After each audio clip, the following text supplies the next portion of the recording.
Hello students, today we are going to complete the second stanza from the poem Wind। और हमने previous stanza में पढ़ा है कि ये एक सिम्बॉलिक पोएम है और इसमें पोएट जो है विंड को हमारी लाइफ के ऑब्स्टेकल से रिप्रेजेंट कर रहा है कि हमारी लाइफ में जो भी ऑब्स्टेकल्स आती हैं वो विंड की तरीके से आती हैं, एक हवा के झोंके के तरीके से आती है। जब हवा का तेज़ झोंका आता है तो सारी चीज़ों को इधर उधर कर देता है। तो जो हमारी लाइफ में डिफरेंट तरीके की प्रॉब्लम्स आती हैं उसको उसने बुक से, सेल्फ से, डोर से कहा कि कैसे हवा का तेज़ झोंका आता है तो खिड़की दरवाज़ों को तोड़ देता है और दरवाजे तोड़ देता है, किताबों को सेल्फ में से गिरा देता है और सारी चीज़ों को एकदम से तहस नहस कर देता। और ये तेज़ हवा का झोंका तब तक हमारी चीज़ों को तहस नहस करता रहता है जब तक कि मजबूती से हम उन चीज़ों से लड़ने के लिए खड़े नहीं हो जाते। और जब एक बार हम मजबूती से उन चीज़ों से लड़ने के लिए खड़े हो जाते हैं तो ये चीज़ें हमारा नुकसान नहीं पहुंचा पाती हैं।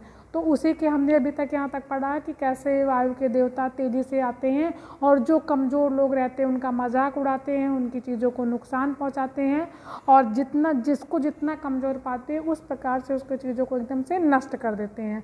अब हम लोग सेकंड स्टैंजा में पढ़ते हैं, he won't do what you tell him so come let's build strong Holmes.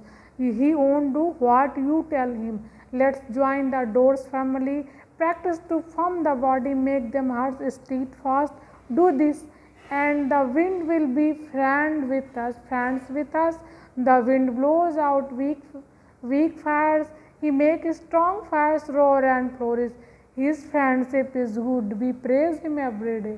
और यहाँ पे कह रहा है, फिर यहाँ पे पोएट इसमें कह रहा है कि the poet addresses the readers and asks them to make themselves strong because the wind will not listen to anybody's request. He won't do what you tell him means कि he will not listen to anybody's request. The poet asks everyone to what? To build a strong home and let's join the doors firmly means कि join your door strongly. So how build a strong houses and the fox doors fix the doors tightly so the wind cannot intrude the house and destroy anything. This is a metaphor by which the poet is encouraging his readers to become bold and strong to face all the troubles in life. The poet also asks the readers to practice to form the body, means the poet asks the readers to practice hard to get a firm mind as well as a strong body so that they can face the wind as a strong body, so they can face the wind and challenges in life. Do this and the wind will be friend with us. And he added that if they can do this then the wind will become their friend and will not harm them. He makes strong fires and roars the forest his friendship is good, we praise him every day. And what he else added that if we are strong, the wind becomes our friend. That means strong people will stop fearing wind and not allow harming them when them praise the wind for good every day and building our strength. Through this poem, the poet says that we should be mentally and physically prepared to accept all the challenges। और यहाँ पे कह रहा है कि हमको क्या करना चाहिए, अपने घर को मजबूत बनाना चाहिए। यहाँ पे घर किसको सिम्बॉलिकली रिप्रेजेंट कर रहा है? घर मीन्स हमारा शरीर, हमें अपने शरीर को स्ट्रांग बनाना चाहिए, practice to form the body. और क्या करना चाहिए, हमें अपने मन को भी और स्ट्रांग बनाना चाहिए, अपने शरीर को मजबूत बनाना चाहिए। और जब हम अपने शरीर और मन को मजबूत बना लेंगे तब क्या होगा, तब ये होगा और हमें अपने हृदय को भी मजबूत बनाना चाहिए। उससे क्या होगा कि ये हवा जो है ये हमारी दोस्त बन जाएगी।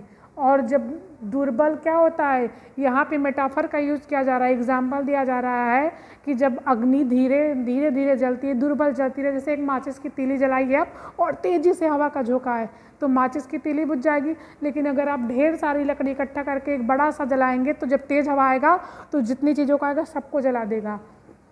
मतलब तेज सी वही क्या होगी, वही खूब प्रचंड अग्नि बन जाएगी और जंगल जला देती है, खेत जला देती है।